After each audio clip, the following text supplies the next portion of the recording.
how do you place that up against the prosecutions of Bob Menendez, a congressman, a Democrat from Texas, Hunter Biden? Are those political prosecutions as well or not?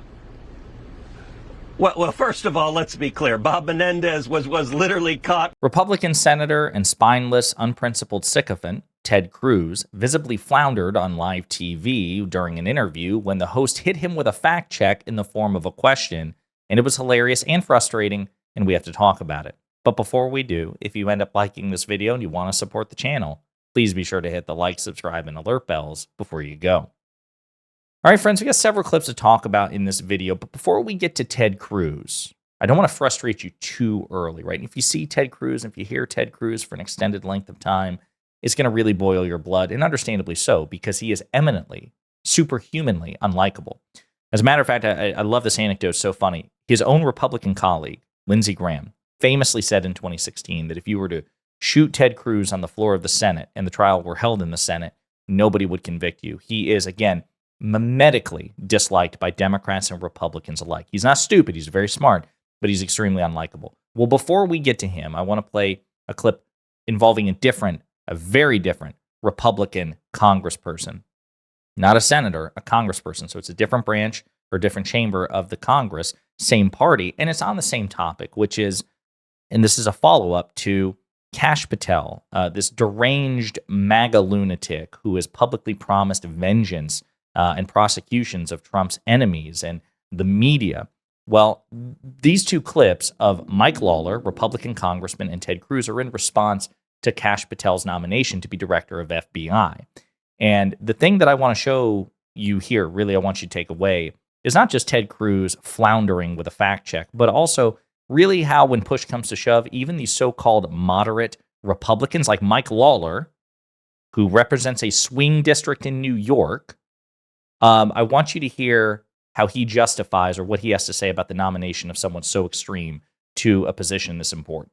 Thanks for being here. We do have so much to get to, including that margin, but I do want to start with the news out of Mar-a-Lago overnight, and that was Donald Trump's announcement that he intends to nominate Kash Patel to be his FBI director. Do you have any reservations about Kash Patel serving in that role? No. Donald Trump campaigned on reforming the FBI and the Department of Justice, so I don't know why any of this is, frankly, surprising to people. President Trump has nominated in Kash Patel, someone who served as chief of staff at the Department of Defense, someone who served as deputy director of the NSI, someone who served as a senior staffer on the House Intelligence Committee. He was a federal prosecutor under the Obama administration, and so certainly has requisite experience for this role. I think there's no question President Trump made very clear that the Department of Justice and the FBI would be reformed if he was elected to a second term. And I think, obviously, with the selection of Pam Bondi and Kash Patel, that's exactly what he's going to do. Do you have any reservations about Patel potentially going after President-elect Trump's political enemies? Patel has a list of names in his book. Look, I don't think the American people are interested in a revenge tour. But obviously, if people did wrong in their official capacities, then that's something they should be concerned about. But if they didn't do anything wrong, if they upheld the law, then there shouldn't be a problem. The objective here, obviously, is to reform the Department of Justice and the FBI and get it back to its mission of going after criminals. You know, growing up in New York, the FBI, in the aftermath of 9/11, was focused on going after terrorism. And obviously, in recent years, we've seen the FBI and the Department of Justice weaponized in a way that it has become completely political. That's not good for the American people. It's not good for our system of justice. The lack of confidence that Americans have in the Department of Justice and the FBI is terrible. And so obviously, we want a system that is reformed, that works for the American people, and that prosecutes criminals. And that should be the objective and the goal of every American. And obviously, that's what my hope is as the Department of Justice moves forward under Pam Bondi and the FBI under Kash Patel.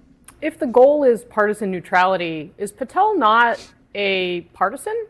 And it's also maybe worth noting, I mean, Christopher Wray was appointed by then President Donald Trump. Right, and Christopher Wray's FBI then went and investigated Donald Trump. These charges have since been dropped by the special prosecutor. But again, Casey, these issues have been litigated in this election that we just had. Donald Trump talked about this for 2 years, so I don't know why anybody is surprised. The American people voted for. So we're going to get to Cruz, but this is the frustrating thing. That is Mike Lawler, a representative from New York who represented a swing district, a so-called moderate, a so-called Main Street non-MAGA Republican.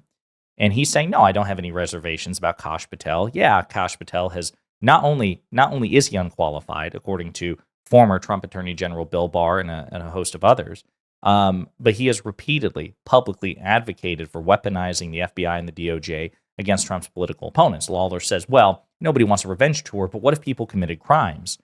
Well, couldn't we use that same logic under a Democratic administration? Yeah, we're actually going to prosecute MAGA. We're going to prosecute Republicans. We're going to prosecute people we don't like.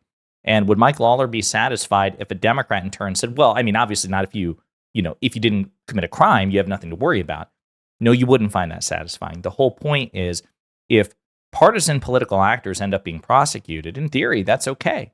The question is that your specific focus? So, under a Trump administration, if Democrats were to be prosecuted, I actually don't have an inherent problem with that, as long as I know that you weren't specifically going after people's political opponents. If you just happen to be searching for crime and it just so happens that Democrats and Republicans get prosecuted, that's okay. And that's actually what happened under the Biden DOJ, and we'll talk about that in a second. But even the logic he uses, well, Trump was prosecuted, so that's a bad thing. Well, you just said that criminals should be prosecuted. So if there's compelling evidence that Trump committed crimes, why not prosecute him? And this idea that, the charges were dropped. Well, the charges were dropped because Trump got elected president, and there's a long-standing tradition of not prosecuting of sitting presidents. There's a long-standing tradition in the Justice Department. That's why the cases were dropped. And then this appeal to what the American people wanted. Do you have any compelling reason to believe that the American people support the prosecution of Trump's political opponents? Are we just going to say that any time a person wins an election that the American people have signed on to the most extreme version of their agenda? Would Mike Lawler accept that if it were a Democrat? No, of course not. So the hypocrisy and the lack of principle isn't just relegated to Ted Cruz. It's also the so-called moderates as well. And so we're going to now play this clip of Ted Cruz. God be with us. I've held off long enough. I gave you a teaser at the beginning of this, hoping that, it would just get you by. But now it's the time for maximum frustration in the form of the least likable person in politics. And that includes Ron DeSantis, Ted Cruz. Patel, suggested by President Trump as the new leader of the FBI. How enthusiastic are you about that? Listen, I think Kash Patel is a very strong nominee. I think the entire slate of cabinet nominees President Trump has put forward is very strong. I believe every one of these cabinet nominees is going to be confirmed by the Senate. I think Kash Patel is going to be confirmed by the Senate. You look at his background. He has a serious professional background. He was a prosecutor. He was a public defender. He was a senior intelligence staffer on Capitol Hill. He was a senior intelligence staffer in the White House. He was the chief of staff of the Department of Defense. He was the deputy director of national intelligence. And I got to say, all of the weeping and gnashing of teeth, all of the people pulling their hair out, are exactly the people who are dismayed about having a real reformer come into the FBI and clean out the corrupted partisans who sadly have burrowed into senior career positions at the FBI. The FBI and the Department of Justice are two institutions incredibly important to the rule of law in the United States. I revere both. And one of the most tragic consequences of 4 years of Joe Biden and Kamala Harris is both DOJ and the FBI have been politicized and weaponized. And I think Kash Patel is a very strong nominee to take on the partisan corruption in the FBI. As you know, Senator, there isn't a vacancy at the top of the FBI. What should become of Christopher Wray, appointed by President Trump? Well, I think he'll make a choice. I think either he will resign or President Trump will fire him. But it's no secret to anybody, including Chris Wray, that he is not going to continue to serve as the head of the FBI under Donald Trump. Listen, if you look at James Comey and Chris Wray, there has never been a period in our nation's history where the FBI has suffered a greater loss of respect, where more Americans doubt the fundamental integrity of the FBI. And it's because James Comey and Chris Wray presided over allowing the FBI to become a partisan cudgel, to be used to target parents at school board meetings, to be used to target people who chose not to take the COVID vaccine, to be used to target President Trump and to target the political opponents of Joe Biden in the White House. It is tragic. That is not what the FBI is for. That is not what the DOJ is for. And I got to say, Pam Bondi and Kash Patel, I think together are a very strong slate of nominees to go and restore integrity to both institutions. How do you place that up against the prosecutions of Bob Menendez, a congressman, a Democrat from Texas, Hunter Biden? Are those political prosecutions as well or not? Well, first of all, let's be clear. Bob Menendez was literally caught with gold bars and a stack of cash with his fingerprints taking bribes. And it's why Bob Menendez is not my colleague anymore. At that point, the evidence was overwhelming. Look, Major, I wrote an entire book entitled Justice. That's the part where Ted Cruz starts to flounder. It's different when you have cold bars, right? This idea that President Biden's Justice Department only went after Republicans or was politically weaponized against conservatives, as Major Garrett points out, well, why did he prosecute so many Democrats?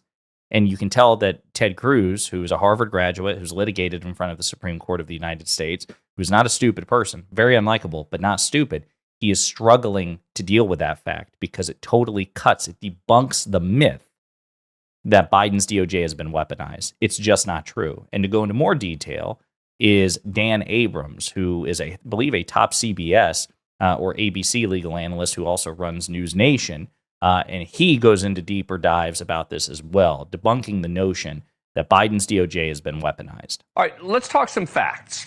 Since President Biden took office in 2021, there have been, by our count, 11 major Republicans nationwide who have been either investigated or indicted by the Department of Justice. And during that same span, there have been 12 major Democrats across the country investigated or indicted by the feds. The most recent being Democratic Oakland, California Mayor Sheng Tao. In June, the FBI carried out a raid on her home. A dozen agents spent hours combing through the mayor's residence and removed numerous boxes. And like so many political figures on both sides targeted by the feds, Mayor Tao is, of course, blaming the whole thing on politics, suggesting that the FBI is doing the bidding of her well-financed political opponents. And it goes on like this. He goes into a deeper dive discussing the various prosecutions. And we don't need to do that because really at the end of the day, it's all about the numbers. 11 major Republicans investigated or indicted by the Justice Department. 12 major Democrats investigated or indicted by the Justice Department. And President Biden himself was one of those Democrats. If Biden's DOJ is weaponized for Democrats against Republicans, well, then they really missed the mark by investigating the current president of the United States. It was politically damaging. They also investigated, prosecuted, and had successfully convicted President Biden's only living son, Hunter. And there were multiple ways that could have gone away. Attorney General Merrick Garland could have, declined to pursue charges. He could have fired David Weiss, the Trump-appointed U.S. attorney who was investigating Hunter Biden. President Biden himself could have done it. He could have fired Merrick Garland. If Merrick Garland didn't do it, he could have demanded U.S. Attorney Weiss's letter of resignation. Actually, as a matter of fact, that's usually the tradition, is when a new president is elected, the current U.S. attorneys offer their resignation letters because they're political appointees. As a matter of fact, Biden asked David Weiss, the Trump-appointed U.S. attorney, to remain in his position to continue investigating his son, to say nothing of the fact that he could have just pardoned preemptively Hunter Biden. He could pardon Hunter Biden now, and he hasn't done so. So none of this makes any sense. Bob Menendez, a Democratic senator during an election year, Henry Cuellar, a Democratic congressman in an election year, in Texas, a state that we're desperately trying to stand, to gain ground on. Eric Adams, the mayor of New York City. So anyone who tells you that the DOJ has been weaponized against Republicans, they just need to understand the math. There have been as many, if not more, Democrats investigated by this DOJ than Republicans, including Biden and Hunter Biden. The evidence is just conclusive. It's a lie to say that Biden's DOJ has been weaponized, whereas we have evidence that the people that Trump is trying to get to lead his DOJ and his FBI, which is under the DOJ, they are explicitly calling for the prosecution of Trump's critics and political opponents. There is nothing like that under President Biden. Just nothing. But this is what happens, unfortunately, with so many Republicans, even so-called principled moderates like Mike Lawler. At the end of the day, they're outcome-oriented and they're hypocrites.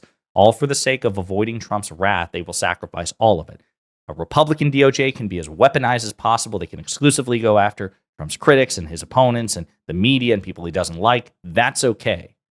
But if Democrats ever, for any reason, prosecute a Republican, even if they prosecute as many Democrats along the way, that's unacceptable.